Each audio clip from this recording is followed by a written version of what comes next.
चलो आज व्यंजन संधि के प्रश्न देख लो। कल अपन ने पढ़े थे कौन से, स्वर संधि के।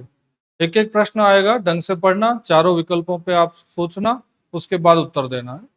व्यंजन संधि के पहले अपन ने जो नियम लिखे हैं, कुछ शॉर्टकट तरीके भी अपनाए हैं, तो वो सारी चीजें आप एक बार इस पे यूज करना प्रश्नों पे। देखो पहला प्रश्न क्या कह रहा है कि वाग्देवी शब्द का सही संधि विच्छेद है। प्रश्न संख्या 1, चार विकल्प हैं, वाग्दन देवी, वाग्दन देवी। चारों विकल्पों में से देखो क्या होगा, वाग्देवी। क्या करोगे? एक नियम मैंने आपको पहले समझाया था, इसमें कौन सा लग रहा है आपको? हाँ, देखो नियम क्या बताया था कि किसी भी शब्द के मध्य में कौन सा व्यंजन, तीसरा व्यंजन, किसी भी व्यंजन वर्ग का तीसरा व्यंजन आपको कैसा नजर आएगा? आधा। ठीक है, ये याद रखना। जिस शब्द के मध्य में पांच व्यंजन वर्ग होते हैं, क वर्ग, च वर्ग, ट वर्ग, त वर्ग और प वर्ग, उनका तीसरा तीसरा व्यंजन कहीं भी आधा दिखाई देता है, तो उस आधे की जगह उसी के वर्ग का आपको कौन सा रखना होता है? स्पष्ट रखना। ये नियम समझाया था। अब देखो शब्द क्या है, वाग्देवी है। वाग्देवी में ये जो ग है वो क्या है? तीसरा। कौन से व्यंजन वर्ग का है? क वर्ग का। तो जिस वर्ग का तीसरा आधा है, विच्छेद करते समय इसकी जगह इसी के वर्ग का आपको कौन सा रखना होता है? पहला। और शेष जो वर्ण हैं उनको ज्यों के त्यों जोड़ दो, कोई दिक्कत नहीं। तो क्या बन जाएगा? वाक धन देवी। इधर से आपके पास क्या आएगा? क। इधर से द। तो ये क अपने ही वर्ग के किस में बदलता है? तीसरे में बदलता है। तो ये जुड़ा हुआ किससे होता है? आधे ग से। तो इसमें सही क्या हो जाएगा? वाक धन देवी। उत्तर कौन सा सही हो जाएगा? तीसरा। वाक का मतलब होता है वाणी। ठीक है, लिखना चाहो तो ये नियम लिख दो, जिन्होंने नहीं लिखा इस प्रश्न को लिख दो और इसके नीचे विशेष करके एक लाइन लिखो, मैं बोलूंगा। आप पूरा प्रश्न नहीं लिखे कोई दिक्कत नहीं है, ये लिख दो वाक धन देवी और आगे लिख दो वाग देवी। ठीक है, ये लिख के इसके बाद नीचे आप लिख दो एक जो बोलो।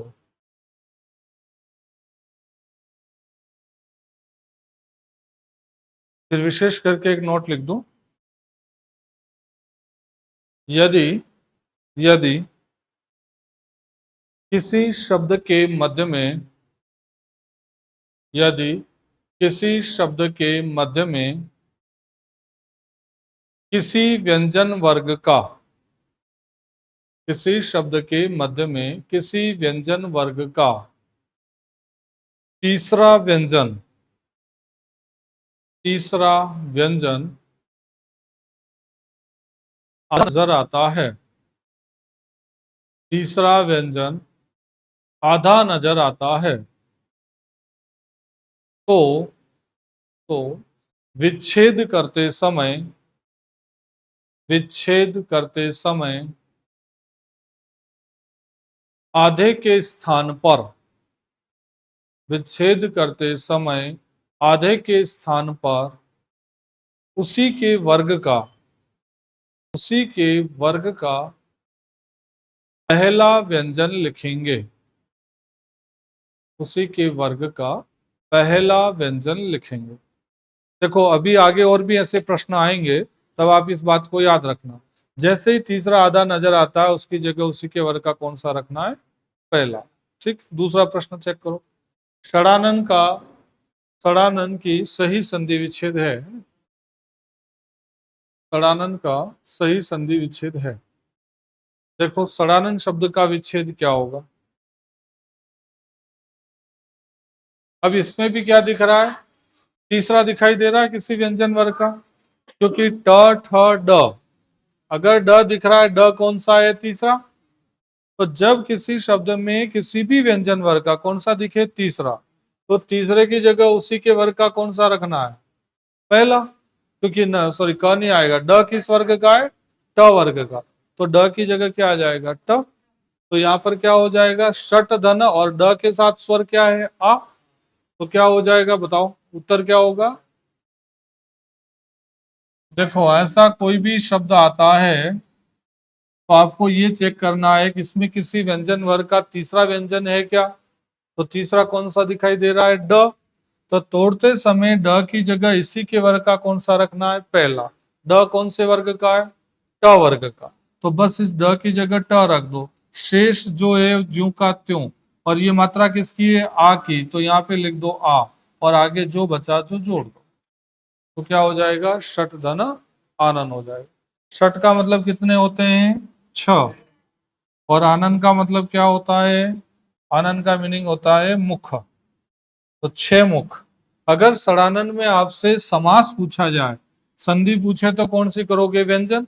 और समास पूछे तो क्या करोगे, और पर्यायवाची पूछे तो किसका। तीन जगह आ सकता है, देखो संधि में आया तो कौन सी संधि हो गई, व्यंजन। समास पूछे तो इसमें समास कौन सा होगा, तो ध्यान रहे समास होगा बहुव्रीहि, बहुव्रीहि समास, ठीक है। और अगर इसमें पर्याय पूछे तो ये पर्याय किसका है, तो कार्तिकेय का। तीन चीजें याद रखना। देखो तीन प्रश्न बन सकते हैं, इसमें सही उत्तर क्या हो जाएगा, षट धन आनंद। ये गलत क्यों है समझे, तीसरा हलंत नहीं है ना? अगर नीचे हलंत नहीं होगा तो भी ये गलत है, और ये ड तो होगा ही नहीं, इसलिए गलत। तो सही उत्तर होगा षट धन आनंद। दूसरी चीज क्या याद रखनी है, संधि व्यंजन हो गई, समझ में आ गया। तीसरे की जगह पहला रखना। समास कौन सा हो गया, बहुव्रीहि। विग्रह क्या होगा, षट, यानी छह आनन है जिसके वह, और छह आनन किसके हैं, कार्तिकेय के। तो समास हो जाएगा बहुव्रीहि। और पर्यायवाची पूछ ले तो षडानन पर्यायवाची किसका है, कार्तिकेय का। कार्तिकेय कौन थे जानते हो, शिव के ज्येष्ठ पुत्र, यानी गणेश जी के बड़े हो। तो एक शब्द में आपको तीन चीजें पूछी जा सकती, समझ गए। चलिए, तो साथ साथ नोट करते रहना जो चीजें आपने नहीं पढ़ लिखी। इसमें देखो क्या करोगे, प्रागैतिहासिक, इसका करो। ये अभी जो नियम पढ़ रहे हो उसी के शब्द हैं सारे, है ना। इसमें बताओ भाई, इसमें भी आपको क्या दिखाई दे रहा है, ग दिखाई दे रहा है। तो ग किस वर्ग का है, क वर्ग का। तो ग की जगह क्या आ जाएगा, क आ जाएगा। तो क्या हो जाएगा, प्राक धन ऐतिहासिक। हाँ, वो दोनों सेम है। एक जगह से आप हलंत हटा सकते हो। ये लो, एक जगह से मैं इसमें ऑप्शन में से इसमें हलंत हटा देते हैं, ठीक है। ये चार विकल्प है, ये समझ लो। अब देखो, अब कौन सा सही हो जाएगा, तीसरे की जगह कौन सा आ जाएगा, उसी के वर्ग का पहला। तो प्राक धन क्या हो जाएगा, ऐतिहासिक हो जाएगा। तो प्रागैतिहासिक। ये सारे किस संधि के उदाहरण है, व्यंजन संधि। अब देखो, अगर आपको ऐतिहासिक शब्द जो है इसमें प्रत्यय पूछे तो क्या बताओगे, इसमें आपसे प्रत्यय भी पूछा जा सकता है। ऐतिहासिक शब्द में प्रत्यय और मूल शब्द अलग करो। प्रत्यय इसमें क्या है, इक। हाँ, मूल शब्द इसमें क्या है, इतिहास है, याद रखना। इतिहास के अंदर प्रत्यय क्या जुड़ेगा, इक जुड़ेगा। तो शब्द क्या बनेगा, ऐतिहासिक बनेगा।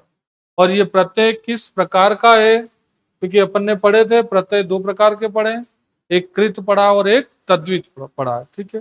तो इसमें कौन सा कृत का एग्जाम्पल है, तद्वित का है। तो ये एग्जाम्पल किसका है, तद्वित। ये साथ में चीजें ध्यान रखना। क्या याद रखना है, संधि तो कौन सी है, व्यंजन। टुकड़ा पूछे तो प्राक धन ऐतिहासिक। ऐतिहासिक शब्द में प्रत्यय पूछे तो इक, मूल शब्द पूछे तो इतिहास। और ये किस प्रकार का प्रत्यय है, तो तद्वित प्रत्यय का। याद रह जाएगा। चलो अगला देखो। अपने एक प्रश्न के साथ साथ जो बाकी बातें हैं ना वो भी याद रखनी है, कहीं से कोई भी प्रश्न आ सकता है, ये भी रखेंगे।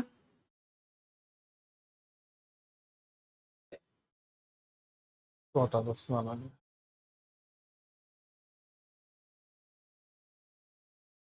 देखो, सदाचार। इसमें आपसे उपसर्ग पूछे तो उपसर्ग क्या होगा, उपसर्ग। देखो इसमें भी कौन सा दिखाई दे रहा है, तीसरा। तो तीसरे की जगह वही नियम है, कौन सा आएगा, पहला। तो द किस वर्ग का है, तो द त वर्ग का है, ठीक है। तो द की जगह क्या आ जाएगा, त। बोलो कौन सा आंसर हुआ। और आ है तो सामने आचार हो जाएगा, और सत हो जाएगा। तो सही उत्तर कौन सा हो जाएगा, चौथा। और सदाचार में आपसे उपसर्ग पूछा जाए तो उपसर्ग क्या है? सत उपसर्ग है ना। सत, सत यानी सच्चा या अच्छा। तो सत धन आचार हो जाएगा और सत उसमें क्या है? उपसर्ग। चलो अगला देखो। दिक धन दर्शन का की संधि है, बताओ ये दोनों जुड़ेंगे तो क्या बनेगा? अब देखो दोनों तरीके, अगर वो जोड़ना नहीं आया तो कोई दिक्कत नहीं है, टुकड़े दे रखा आपको, ये शब्द दे रखा है, इन शब्दों के टुकड़े करके देख लो, इसमें बैठेगा सेकंड, क्या हो जाएगा? दिग दर्शन। क्योंकि हमने क्या करा था? हाँ, दिग्दर्शन लिखा, तो दिग्दर्शन में पहचान आपको दिखाई दे रही है कि किसी भी शब्द का, किसी भी व्यंजन वर्ग का तीसरा कैसा होगा? आधा। तो यहाँ पे ग दिखाई दे रहा है, ग किस वर्ग का है? क वर्ग का। तो बस इसकी जगह हमें क्या है? क ही तो रखना है। तो क्या बन जाएगा? दिक धन दर्शन हो जाएगा। दिक, दिक का मतलब क्या होता है? तो दिक का शाब्दिक अर्थ दिशा होता है। ठीक है, दर्शन आप जानते ही। एक बात ध्यान रखना, वचन की दृष्टि से बता रहा हूं, अगर दर्शन शब्द में वचन पूछे तो कौन सा वचन करोगे? एक वचन है या बहुवचन है? दर्शन शब्द एक वचन होता है, बहुवचन होता है? हाँ, क्या एक वचन करोगे? अगर मैं कहूं कि आपने किसी मंदिर गए और क्या कहोगे? दर्शन किया या दर्शन किए? अब केवल एक शिव के मंदिर गए तो दर्शन किए या किया? किए। दर्शन किया ये नहीं बोलते हैं। चाहे 10 मंदिर जाओ, चाहे एक मंदिर जाओ, बोलोगे क्या? दर्शन किए। हमेशा दर्शन किए ही बोलेंगे। तो ध्यान रखना कि दर्शन शब्द सदैव बहुवचन में प्रयुक्त होता है। ये लिख देना नोट, प्रश्न पूछा जाता है। प्रश्न ये आएगा कि निम्नलिखित में से वह शब्द बताओ जो सदैव बहुवचन में प्रयुक्त होता है। तो मैं ऐसे कुछ शब्द बता रहा हूं जो याद रखना। नीचे एक नोट डाल दो कि कुछ संज्ञाएं, मैं बोलूं ऐसे लिखो, कुछ संज्ञाएं सदैव, कुछ संज्ञाएं सदैव बहुवचन में प्रयुक्त होती हैं। कुछ संज्ञाएं सदैव बहुवचन में प्रयुक्त होती हैं, जैसे प्राण, दर्शन, आंसू, प्राण, दर्शन, आंसू, हस्ताक्षर, लोग, बाल, दाम। ये सारी संज्ञाएं याद रखना, ये अक्सर परीक्षाओं में एक न एक प्रश्न बनता है। ये ऐसे शब्द हैं जो हमेशा बहुवचन में आएंगे, चाहे इनका प्रयोग कहीं भी हो जाए। प्राण है, दर्शन है, आंसू है, हस्ताक्षर है, लोग है, बाल है और दाम। ये ऐसी संज्ञाएं हैं, इनका प्रयोग कभी भी एक वचन में नहीं होता, ये याद रखना, हमेशा बहुवचन में ही प्रयुक्त होते। लिख लो, ये भी रीट में भी यहां से एक प्रश्न पूछा गया था। हो गया? चलिए अगला प्रश्न चेक करो। सदगति की संधि, इन दोनों को जोड़ के बनाओ, क्या बनेगा? सदगति। सत धन गति लिखा हुआ है, क्या करोगे? शब्द क्या बनेगा? हाँ बोलो। पहला से तो पहला सदागति लिखा था, आ तो बनेगा नहीं ना। देखो आ क्यों नहीं बनेगा? क्योंकि त हलंत है, तो इसके अंदर तो स्वर है ही नहीं, है ना? तो ये तो बनेगा ही नहीं, ये तो सीधा गलत दिख रहा है।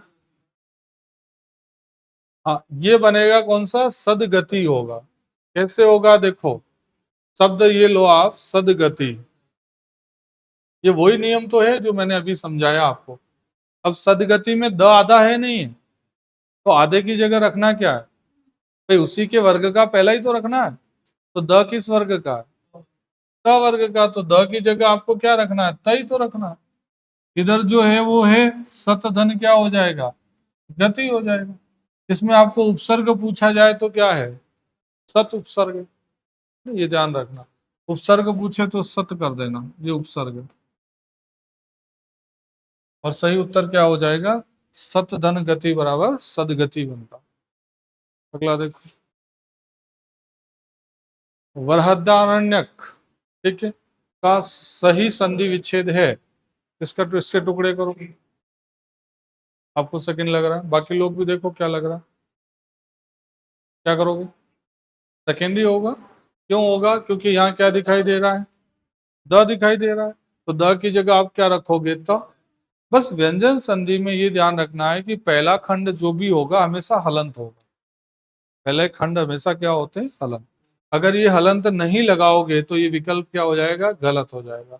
ये भी गलत है और ये भी गलत है। सही कौन सा हो जाएगा? वृहत धन आरण्य, तो बी आंसर सही। जो नए शब्द हैं वो आप नोट करते रहना, पहले नहीं लिखे। अगला देखो, इसमें बताओ, इससे जुड़ा निश्चित रूप से आता है, ये महत्वपूर्ण शब्द है, ये लिख लेना, जिसने नहीं हो प्रश्न लिख लेना। बताओ उत्तर क्या करोगे?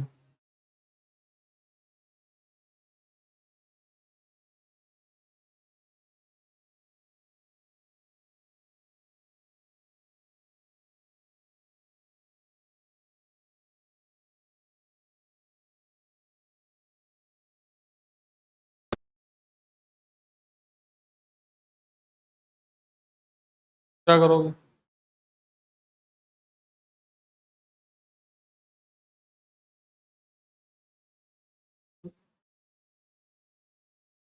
एक नियम है, देखो नियम समझ लो पहले। नियम ये है कि जैसे सच्छास्त्र शब्द है, कहीं भी आप क्या देखोगे? किसी शब्द के मध्य क्या देखोगे? चच, है ना? इसको समझना पहले। चच आपको कहीं भी दिखाई देता है शब्द के मध्य में, तो जो आधा च है, आधे च की जगह आपको क्या रखना है? पहले खंड में त रखना है, पहले खंड में। और जो दूसरा खंड है, अगर छ वर्ण रखने से दूसरा खंड अर्थ देता है तो ठीक है, और छ से अगर दूसरा खंड अर्थ नहीं देता है तो छ की जगह क्या रखा जाता है? श। तो जब इनकी संधि होती है तो त जो होता है वो तो किस में बदलता है? आधे च में। और श जो होता है वो किस में बदलता है? छ। जुड़ेगा तो चच दिखेगा, इसको तोड़ोगे तो च की जगह तो क्या होगा? त, और छ की जगह क्या होगा? श। छ कब रखेंगे? जब दूसरा खंड छ से अर्थ देगा। अब आपको ये चेक करना है कि सच्छास्त्र शब्द है तो इस छास्त्र का कोई अर्थ होता है क्या? सच्छिव शब्द है तो इस छिव का कोई अर्थ होता है क्या? उच्च श्रृंखल है तो इसका इसका कोई अर्थ होता है क्या? अगर इनके अर्थ होते हैं तो छ वाला सही होगा, और नहीं होते हैं तो छ की जगह क्या रखना होता है? श। पूछा क्या है? आपको सही विकल्प बताना है। तो देखो, इसमें इसका कोई मतलब नहीं होता, इस वजह से ये गलत है। इसमें छिव का कोई मतलब नहीं होता, इसलिए ये गलत है। इसमें छास्त्र, छास्त्र का कोई मतलब नहीं होता, तो सत धन क्या हो जाएगा? शास्त्र। और ये जुड़कर क्या बनता है? सच्छास्त्र बन। तो सही उत्तर कौन सा है? बी। और सच्छास्त्र के अंदर आपको क्या पूछे? उपसर्ग, तो उपसर्ग आपको क्या बताना है? सत उपसर्ग बताना, ये ध्यान रहे। अब देखो बाकी का मैं बता रहा हूं। ये तो गलत है, इसकी जगह ये सही हो जाएगा। सच्छिव शब्द होता है तो सच्छिव का विच्छेद क्या होता है? ये ध्यान रखना, ये इंपॉर्टेंट शब्द है। सच्छिव को आप तोड़ोगे तो च की जगह क्या रखना है? त, और छ की जगह क्या रखना है? श। तो शब्द क्या बन जाएगा? सतधन शिव। सतधन शिव मिलके क्या बनता है? सच्छिव। क्योंकि शिव का कोई अर्थ नहीं है लेकिन शिव का अर्थ है, ठीक है। वैसे ही उच्च, ये है उच्च श्रृंखल, इसको बोला जाता है उच्च श्रृंखल। और इसका आप विच्छेद करोगे तो ध्यान रहे कि वही च की जगह क्या रखना है? त। इसमें उपसर्ग पूछे तो क्या बताओगे? उत। और इधर छ की जगह हो जाएगा श। या तो आप ये श्रृंखल लिखो तो भी सही है, और आप ये लिखोगे तो भी सही है। तो शब्द क्या बनेगा? उत धन श्रृंखल। श्रृंखला, जो भी श्रृंखला बनती है, एक दूसरे से जुड़ा हुआ होना, ठीक है। तो लिख दो, ये वाले दोनों शब्द लिख दो, इंपोर्टेंट है। शब्द लिख के इनके टुकड़े लिख दो, और वो सच्छास्त्र याद रखना वहां से। उपसर्ग पूछे तो पहले पहले खंड इनके क्या है? उपसर्ग। ये इंपॉर्टेंट है, सारे शब्द ध्यान रखना, यहां से कोई भी पूछा जा सकता। लिख दो, विशेष करके लिखो नीचे। पहले ये नोट कर दो, नीचे विशेष करके मैं बोलूं वो लाइन लिख दो, पहले इसको लिखो। यहां से एक प्रश्न आता है अक्सर, क्योंकि इसमें क्या है, संधि के साथ साथ वर्ण परिवर्तन हो रहा है, दो चीजें हो रही है इसमें।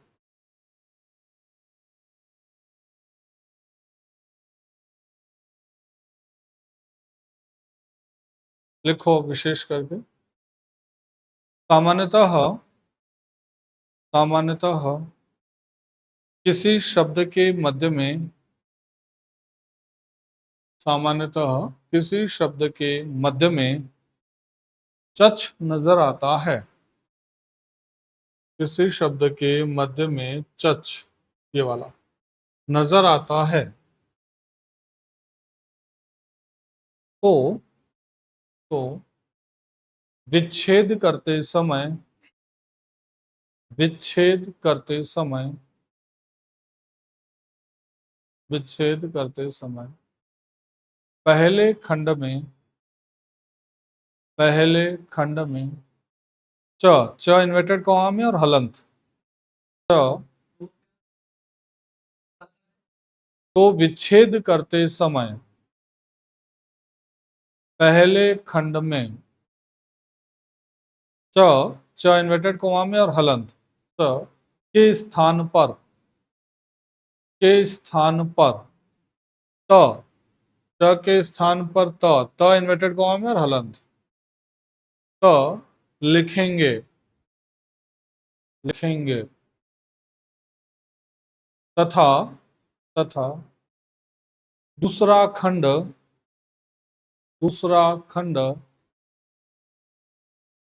छ से, छ छतरी वाला, ये दूसरा खंड छ से सार्थक नहीं बनता है। दूसरा खंड छ से सार्थक नहीं बनता है, तो छ के स्थान पर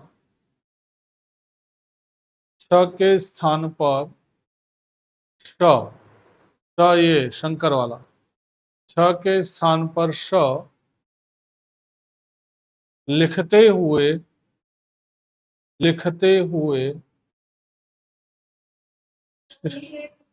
छ की जगह श, हाँ श यही रहेगा, श लिखते हुए शेष वर्ण जोड़ेंगे। छ की जगह श लिखते हुए शेष वर्ण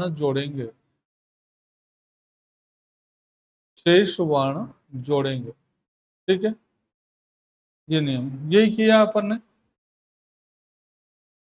देखो अगला प्रश्न देखो, इसमें बताओ सदुपयोग का सही संधि विच्छेद है,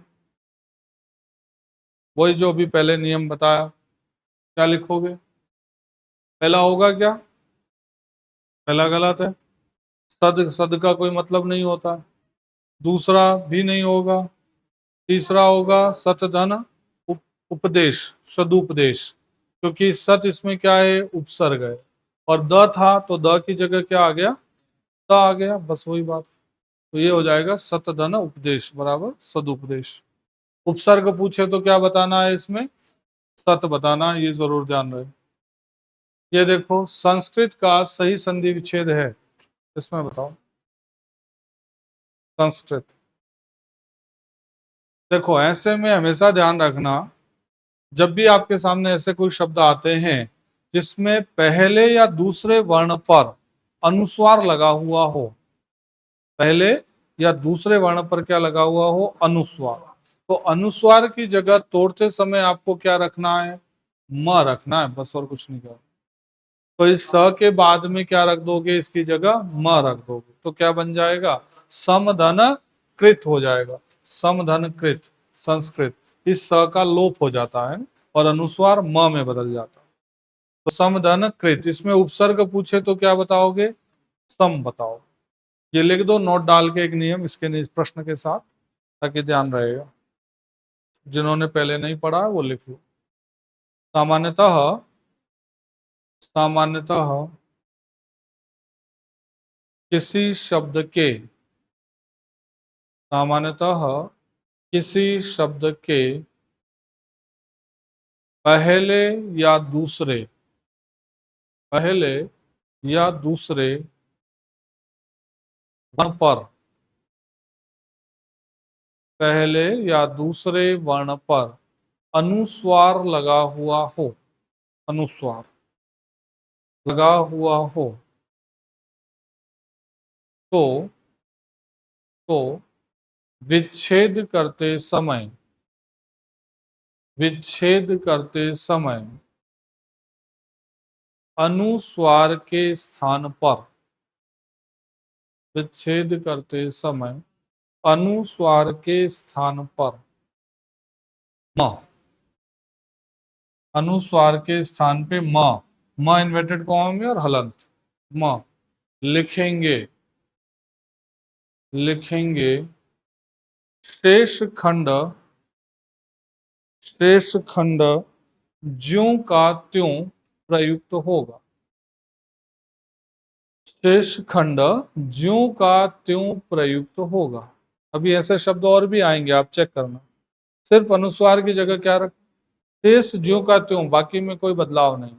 जैसे कृत है तो कृत ज्यों का त्यों लिखा, ठीक है, उसमें कुछ भी नहीं बदलना। देखो इसमें करो, वह उसी नियम का शब्द है ये भी। पहले पे क्या दिख रहा है, अनुस्वार, अनुस्वार किसमें बदल जाएगा, म में, तो क्या हो जाएगा, सम हो जाएगा। और रचना जो है वो ज्यों का त्यों, तो पहला उत्तर हो जाएगा। सम इसमें क्या है, उपसर्ग, उपसर्ग है, ध्यान रखना। हमेशा ऐसे शब्दों में उपसर्ग सम होगा। देखो युग्म शब्द में एक प्रश्न आता है आपका ये वाला, सम और शम युग्म के अंदर आएगा, दोनों के अर्थ में क्या अंतर होता है। तो ये उपसर्ग है तो यहाँ उपसर्गों के अर्थ तो होते हैं, तो ये युग्म शब्द में पूछ लेता है। तो आप नोट करना, सम का मतलब यहाँ समान या क्या होगा, बराबर, समान या बराबर सम। और इस सम का मतलब होता है शांति, सम यानी शांति। ठीक है, ये दोनों अर्थ लिख देना कहीं, सम यानी समान या बराबर और सम यानी शांति। और इधर आ जाए तो सम उपसर्ग कर देना, सम धन रचना संरचना। ये युग्म शब्द में पूछ लेता है सम और सम।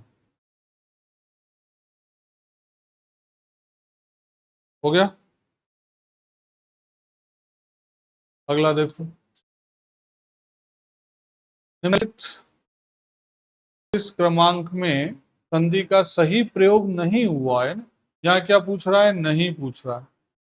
निम्नलिखित में से है ना, यहाँ पे निम्नलिखित में से पढ़ना, निम्नलिखित में से किस क्रमांक में संधि का सही प्रयोग नहीं हुआ, यानी इन चार में से कौन सा विकल्प गलत है, आपको गलत ढूंढना। देखो किसमें गलत लग रहा है,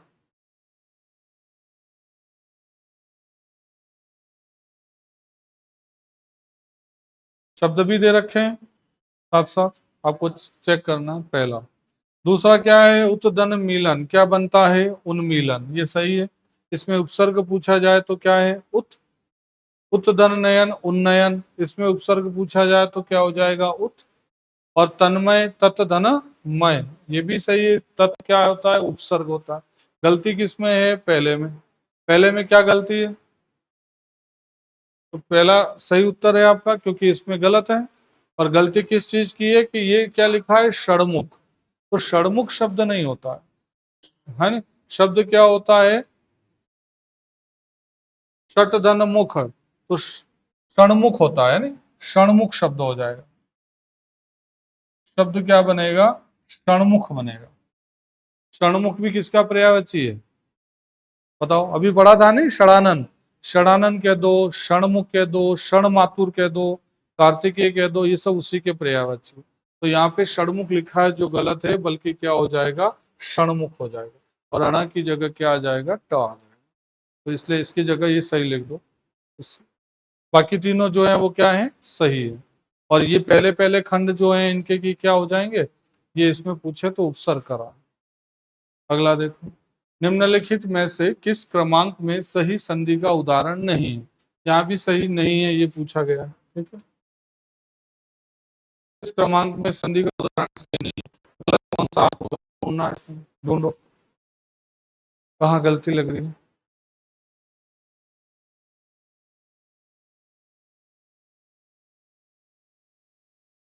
शब्द जो जो आपको अलग लगे वो नोट करते रहना। बोलो सेकंड। हाँ पहला सही है।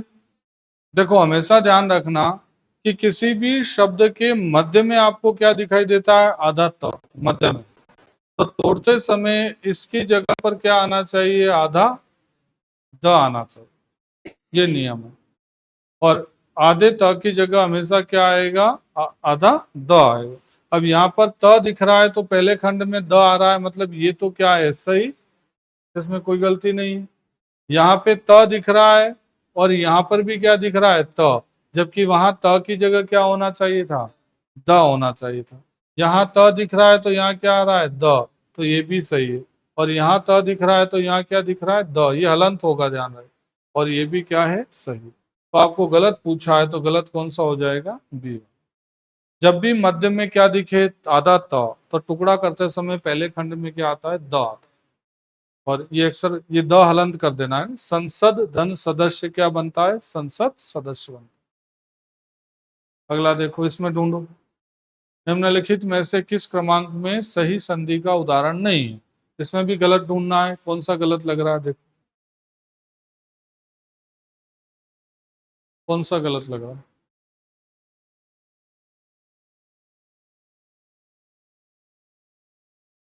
उत्तधन लेख क्या बनता है, मैंने आपको एक नियम समझाया था कि जब भी किसी शब्द के मध्य में ये रूप नजर आ जाए, एक आधा ल और एक पूरा ल, ये जब भी नजर आता है तो आधे ल के स्थान पर आपको क्या रखना होता है, आधा त रखना है और कुछ भी नहीं करना।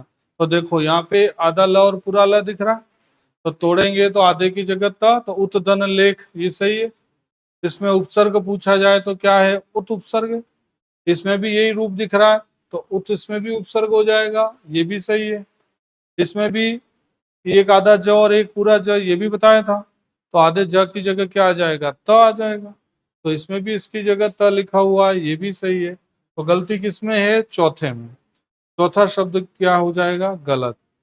इस त को यहाँ भी हलंत कर देना है, हलंत नहीं भी करोगे तो वैसे भी इस विकल्प में गलत है। तो ये शब्द क्या बनता है, विद्युत ज्योति बनता है, विद्युत, विद्युत ज्योति, ये शब्द बनेगा, है ना? ये बनता, जबकि यहाँ पर ये त लगा हुआ है, इस वजह से ये क्या हो जाता है, गलत हो जाता है। तो चौथा ऑप्शन इसमें क्या है, सही होगा, प्रश्न का उत्तर ये सही। तो ये गलत है, बाकी तीनों क्या दे रखे हैं, सही दे रखे हैं। नियम लिखना चाहो तो लिख दो इसका एक, है ना, इस वाले का एक नियम लिखना चाहो तो आप नोट कर लो, जो ध्यान रखें। लिख दो, सामान्यतः, सामान्यतः किसी शब्द के मध्य में, किसी शब्द के मध्य में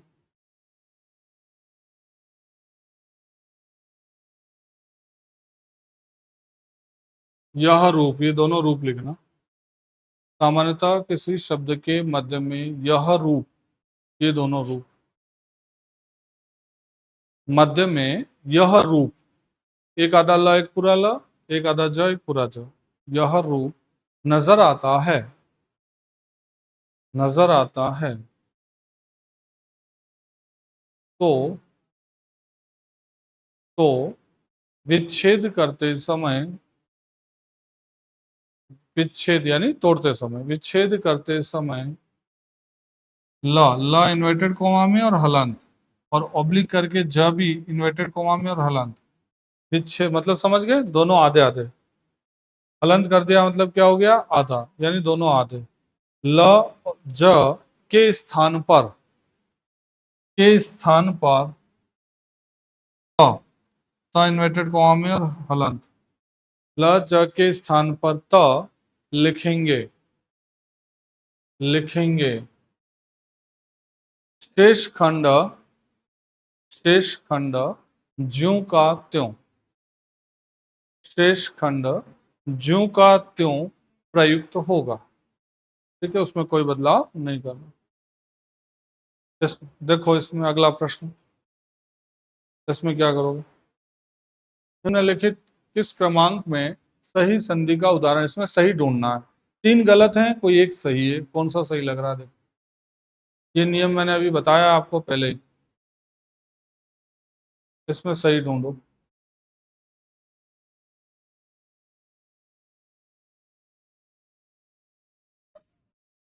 चौथा कैसे सही होगा, जबकि षडानंद अभी भी किया है अपन ने। भाई ड की जगह क्या आएगा? ट आना चाहिए ना। ड कौन सा है? तीसरा। तो तीसरे की जगह पहला आना चाहिए, जबकि ये तो ड ही लिख रहा है, नहीं तो ये तो गलत हो गया। और देखो, ये सही है, लेकिन इसको वाक को हलंत नहीं किया। जब हलंत नहीं है तो इसका मतलब ये भी गलत है। ये द की जगह त है, लेकिन यहाँ फिर द लिख दिया, तो ये भी गलत है। इसमें सही कौन सा है? पहला विकल्प सही है। पहला मैंने अभी बताया था ना, सच्छास्त्र, वही नियम लग रहा है। क्योंकि देखो, च की जगह त, और यहाँ छवास का कोई अर्थ नहीं होता, तो छ की जगह क्या लिख दिया? सल। तो उत धन श्वास, ये सही है। उपसर्ग पूछे तो उत लिखना। देखो ये कब सही होता? जब वहां पर क्या लिखा होता? ये होता वाक धन ईश। वाक धन ईश क्या बनता है? वागीश बनता। जबकि यहाँ पे देखो क हलंत नहीं है। ये कब बनेगा? तो ये क्या बन जाएगा? उत धन अय हो जाएगा, तो ये उदय होगा। ये क्या बनेगा? षडानंद तो अभी पढ़ा था, षट धन क्या होना चाहिए? आनंद होगा। तो क्या बनेगा? षडानंद। है ना? इनके सही विच्छेद ये वाले होंगे। और पहला सही है। उपसर्ग पूछे तो क्या बताना है? उत बताना। अगला देखो, इसमें बताओ निम्नलिखित में से अभिषेक शब्द का सही विच्छेद। अभिषेक का सही विच्छेद क्या होगा? ढूंढो।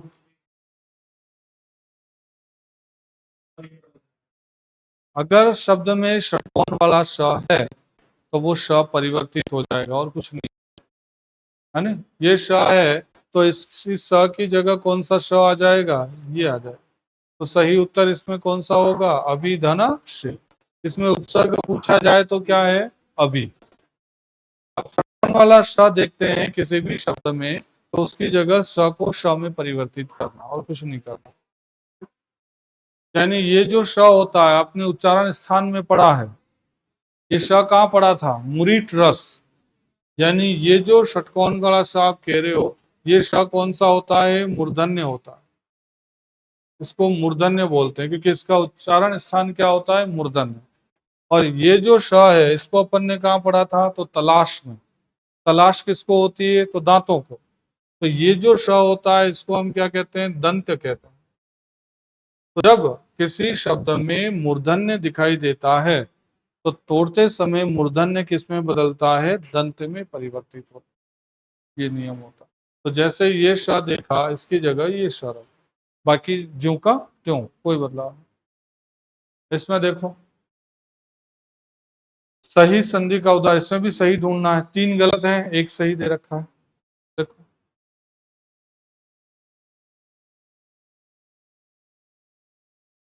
इसमें गलत क्या लग रहा है?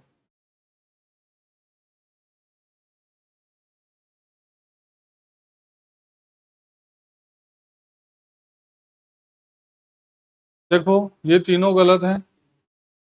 इसमें सही कौन सा होता है? पहला। क्योंकि नियम ये है, इसमें आगम संधि होती है। आगम यानी ध्वनियों की निकटता के कारण च का आगम होता है। यानी पहले खंड में कोई स्वर है, और स्वर के आगे बैठा छ है, तो किसका आगम हो जाता है? च का आगम हो जाता है। च कौन सा? आगम। इसमें सही पूछा, देखो अनुदन छेद, तो बीच में क्या किसका आगम हो गया? च का, तो अनुच्छेद हो गया। अब इसमें आधा च आना चाहिए, लेकिन नहीं है, क्योंकि इसके पहले भी क्या है? स्वर। इसके पहले भी क्या है? स्वर। और इसके पहले भी स्वर। ये सही कब होता? जब यहाँ पर क्या लिखा होता? सोदत छत्रा। ठीक है? ये आता है इसके लिए। ये कब होता? जब क्या हो जाता? प्रतिच्छाया हो जाता। क्योंकि च का आगम होता है और यहाँ पे आगम नहीं हुआ, और ये क्या हो जाएगा, प्रच्छन्न हो जाएगा। ठीक है, इस वजह से ये गलत है, और पहला विकल्प क्या है, सही है। हाँ, अगर इसमें उपसर्ग पूछा जाए तो उपसर्ग क्या है, अनु, और अनु का शाब्दिक अर्थ क्या होता है, तो पीछे, अनु यानी पीछे। ठीक, अगला देखो। हाँ, इसमें देखो, निम्नलिखित में से परिणाम का सही संधि विच्छेद है। परिणाम शब्द का विच्छेद ढूंढो कौन सा।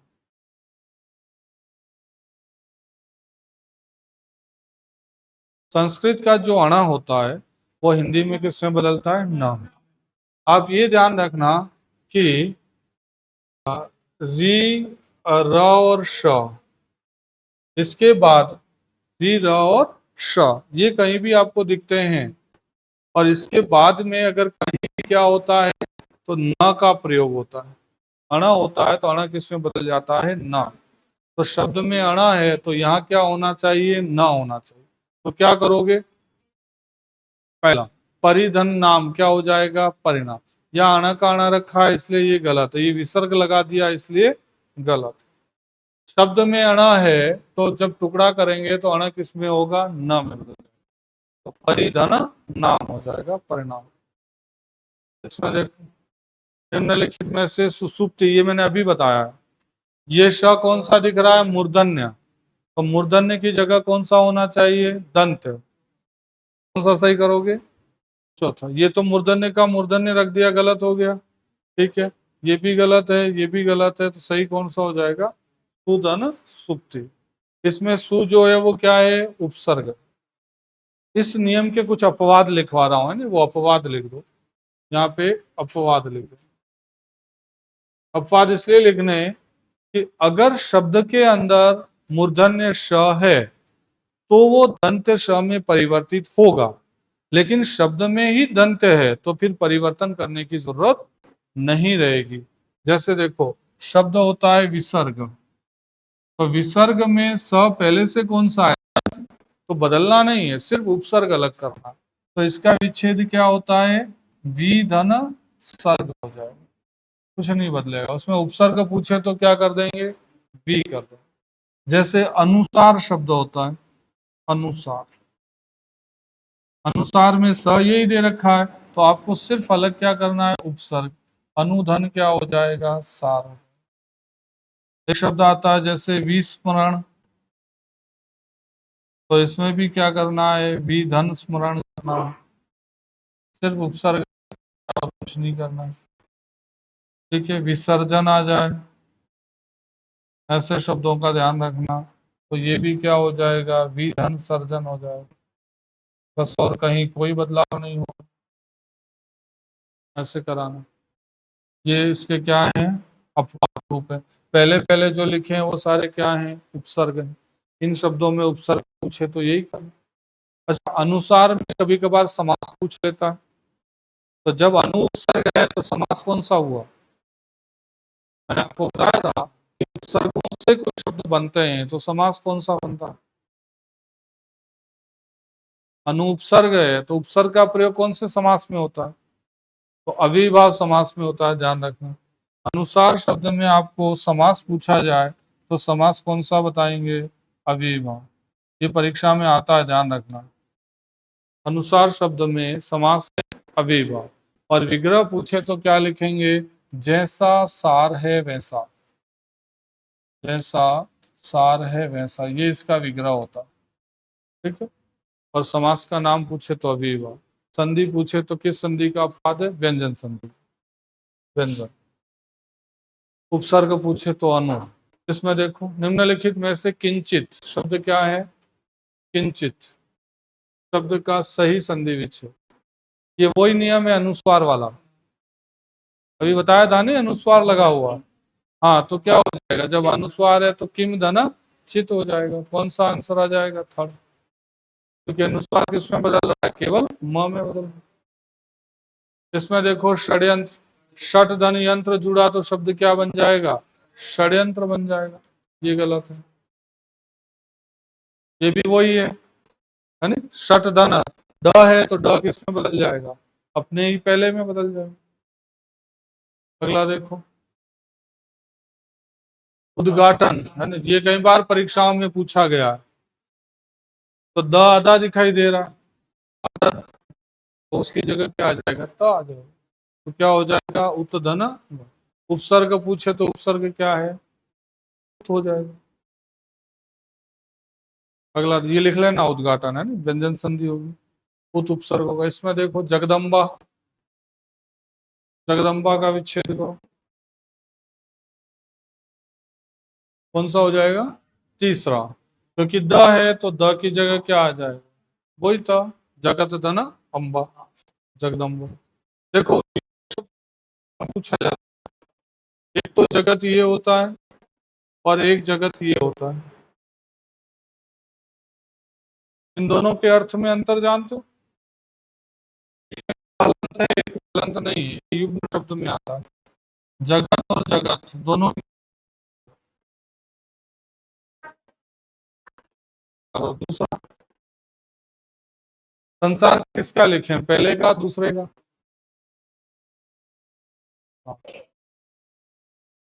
नहीं दूसरे का नहीं, संसार पहले का होता है। का क्या हो, जो हलंत है, हलंत का मतलब क्या होता है, ये हलंत का मतलब अधूरा। आप ऐसे याद रखना, अ के नीचे हलंत है मतलब त आधा है, तो जो अधूरा है वो क्या है, संसार। ऐसे याद रखना, ठीक है। हलंत है यानी अधूरा है, अधूरा क्या है, संसार। तो जो अधूरा है इसका मतलब संसार, और पूरा है तो पूरा क्या होता है, तो आप कहोगे कुएं की मुंडेर। इस जगत का मतलब होता है कुएं की मुंडेर।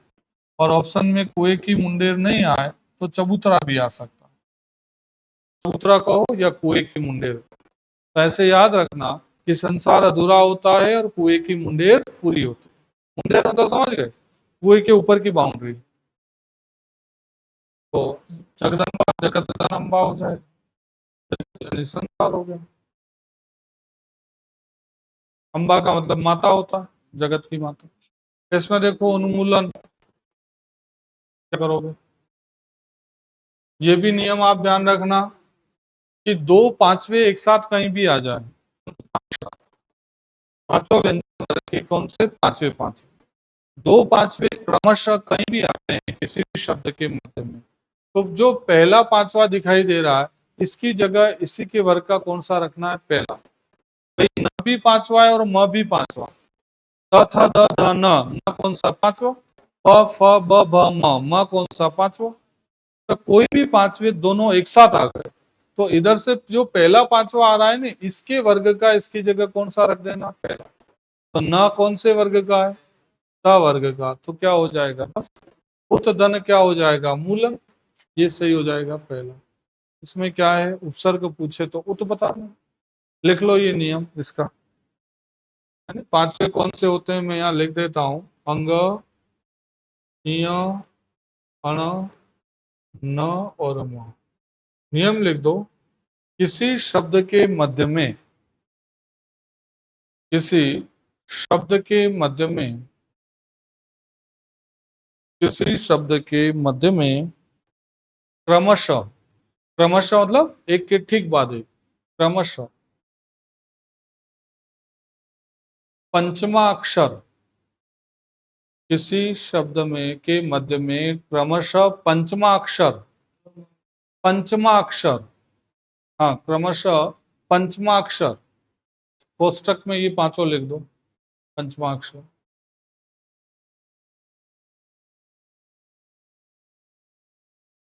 प्रयुक्त हो, प्रयुक्त हो तो, क्रमशः पंचमा अक्षर प्रयुक्त हो तो विच्छेद करते समय,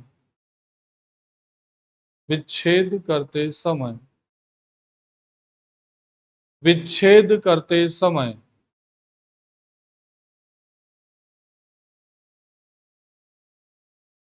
पहले पंचमाक्षर के स्थान पर, पहले पंचमाक्षर के स्थान पर उसी के वर्ग का, उसी के वर्ग का पहला व्यंजन लिखेंगे, उसी के वर्ग का पहला व्यंजन लिखेंगे। ठीक है। शेष खंड ज्यों का त्यों, बाकी में कोई बदलाव नहीं करना। शेष खंड ज्यों का त्यों, बस वही किया है। इसमें भी देखो 2/5 जब एक साथ आ गए, एक और एग्जाम्पल लिख दो जैसे करके, ये लिख दो। अच्छा, ये अक्सर परीक्षा में आता भी है, वांगमय। ठीक है? ये अंग भी क्या है, 5वां, और म भी क्या है, 5वां, दोनों एक साथ आए। तो इधर से पहला कौन सा है, अंग। अंग कौन से वर्ग का है, क वर्ग का। तो बस इसकी जगह क्या रखना है, क। शेष जो है वो ज्यों का त्यों, बाकी कोई बदलाव नहीं होगा। तो क्या हो जाएगा, है ना, ये जुड़ के क्या बन जाता है, तो वांगमय बन जाता है। ऐसे ध्यान रखो। अगला देखो, निम्नलिखित में से संकल्प, है ना, ये वाला शब्द है ना, संकल्प।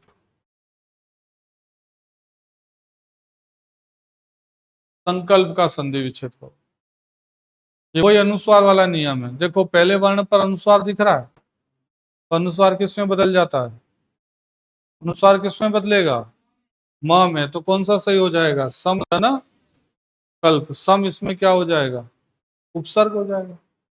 सम का मतलब वही, समान या बराबर, समधन कल्प हो गया। जैसे ही पहले दूसरे में से किसी पे भी अनुस्वार देखो, अनुस्वार को किसमें बदलना है, म में बदलना, बस। बाकी शेष जो है वो ज्यों का त्यों ही लिखो। संस्कार में करो,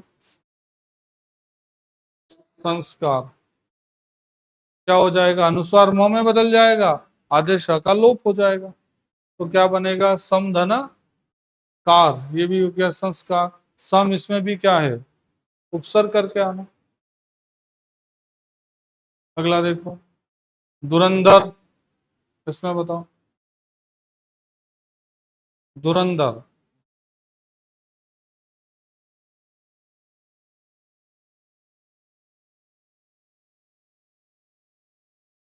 ना कैसे होगा, तीसरे में तो ना आ रहा है। देखो, देखो इसको मैं ऐसे भी तो लिख सकता हूं, ये भी तो क्या है, धुरंधर ही है।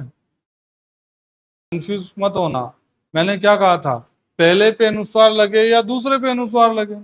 ये अनुस्वार का मतलब ही तो क्या है, ना है। तो अनुस्वार को किस में बदलना है, माँ में बदलना है। तो सीधा क्या करोगे, धुरम धंधर कर दो। मैंने अनुस्वार नहीं लगा के नादा न लिख दिया, बात तो एक ही है दोनों में। तो इसमें सेकंड आंसर हो जाएगा। ये वही अनुस्वार वाले नियम से ये बनाओ। विद्युत त को हलंत करना है, विद्युत जन छठा, ये जुड़ के क्या बन जाएगा, भाई त किसकी जगह लिखते हैं, चच वाला नियम बताया था। भाई बीच में क्या दिखाई देता है, चच। तो च के स्थान पर तोड़ते समय क्या लिखते हैं, अब ये यहाँ त लिखा हुआ है, तो जुड़ेगा तो किस में चेंज हो जाएगा, च में चेंज हो जाएगा। तो क्या हो जाएगा, विद्युत छठा हो जाएगा, ये हो जाएगा विद्युत छठा, तीसरा आंसर हो जाएगा। भाई इसी को तो अपन ने चच था, देखो चच को तोड़ा तो च की जगह क्या रख दिया, त रख दिया, वही तो नियम। तत् धन टीका, इसमें बनाओ, तत् धन टीका क्या बन जाएगा, तट्टिका बन जाएगा। इसमें चौथा आंसर सही हो जाएगा। ठीक है, क्योंकि ट है तो यहाँ पर तत्, तत् क्या होता है, इसमें उपसर्ग होता है, तट्टिका बन गया। ठीक है, ये सारे के सारे कौन से संधि के हो जाएंगे, व्यंजन संधि। इसमें देखो, तत् धन हित, ये दोनों जब जुड़ेंगे तो क्या बनेगा, इसमें भी उपसर्ग क्या होता है, तत् उपसर्ग। क्या बनेगा शब्द, तद्वित बनेगा, है ना? तद्वित पहला, इसको आप ऐसे भी लिख सकते हैं, तद्वित। चाहे ये देखो, अच्छा इसमें उपसर्ग पूछे तो उपसर्ग आप क्या बताओगे, तत्। तत् क्या होता है, उपसर्ग। तत् का शाब्दिक अर्थ होता है उसके जैसा, ये लिख लेना कहीं, है ना, प्रश्न पूछा जाता है इसमें उपसर्ग कौन सा है, तो तत् उपसर्ग होता है। तत् का शाब्दिक अर्थ होता है उसके जैसा। ये सारे आपके कौन से, कल अपन ने स्वर के किए थे, आज अपन ने व्यंजन के, और अगली क्लास में कौन से ले लेंगे, विसर्ग। तो प्रश्न तो 30 है, लेकिन रहे हैं और अन्य देख रहे हैं तो लगभग आपके 50-60 प्रश्न हो जाते हैं, है ना। तो पूरा लगभग चैप्टर जो है वो इससे कवर हो जाता है। बस विसर्ग वाले